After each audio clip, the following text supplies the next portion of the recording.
Hi, Pastor Brian here, and I wanted to take a few minutes as we are taking this month of October to remember Pastor Chuck. It's been 10 years since he went to be with the Lord, and so we thought we would use this month as a time of reflecting on his life and his ministry. And many different people have contributed a variety of different things. And I wanted to today just kind of tell a story.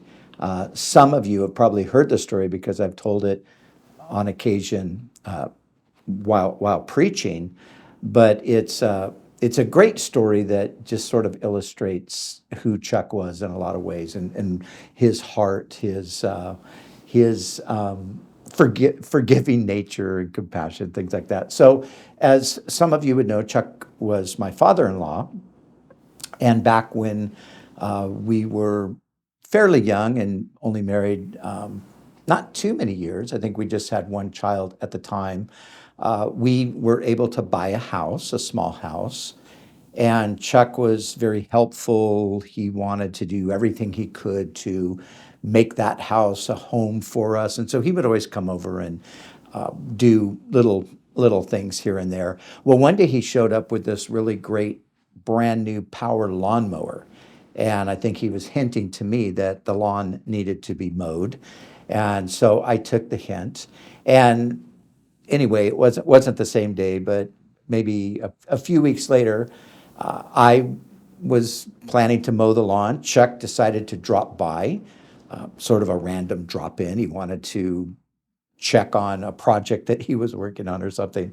But anyway, he pulled up his car to the side of the road and went in the house and talked to Cheryl, and they looked at the project, whatever it was, and I was outside mowing the lawn. Now, we had a strip of grass that was right along the curb where Chuck had parked. And as I was just happily mowing away and enjoying this great lawnmower that Chuck had given to us, I didn't realize, but what happened is the basket on the side of the mower, which was covered in cloth to catch the grass, but it did have an opening where it was just metal. Well, I happened to run that metal part of the basket right along the side of Chuck's car and peel all of the paint off. So this was just an unbelievable moment of how on earth could I have possibly done that.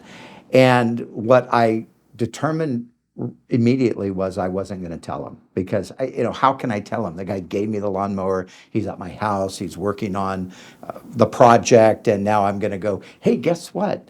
I just put a I just took the paint off the entire side of your car. So I decided not to say a word.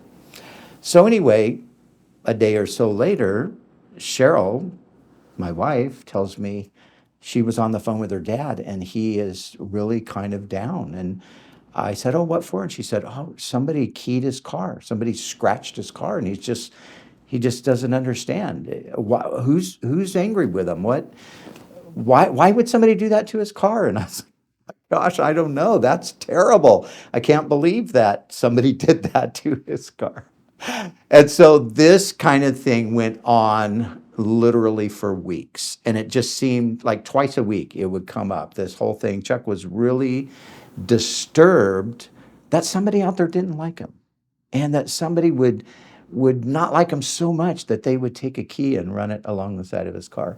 So as you can imagine, trying to hold in the truth about this, I was just getting more and more and more miserable. Like when David tried to hide his sin, he speaks about how God's hand was heavy upon him and how he felt like he was in the drought of summer. Well, I was experiencing that sort of thing.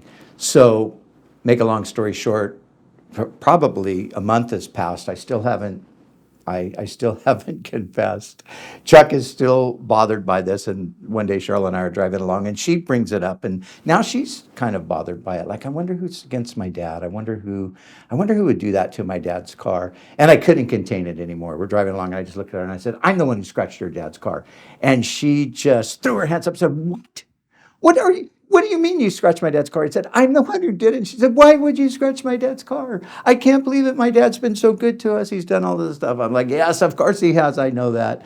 And then I explained to her what happened with the lawnmower. And she said, you have to tell my dad.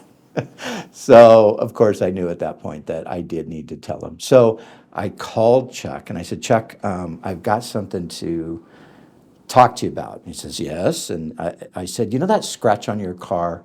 And he says, yes. And I said, well, Chuck, I did it. Oh, that was his response. Chuck responded with an oh to quite a few things. And then I said, but Chuck, I didn't do it on purpose. And then I explained to him, you came over the house, you parked the car out in the front, I was mowing the lawn, I wasn't paying attention.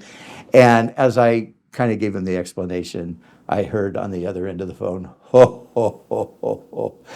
And I said, oh, are you okay, Chuck? And he said, oh, I'm fine. I'm just glad that nobody hates me enough to key my car.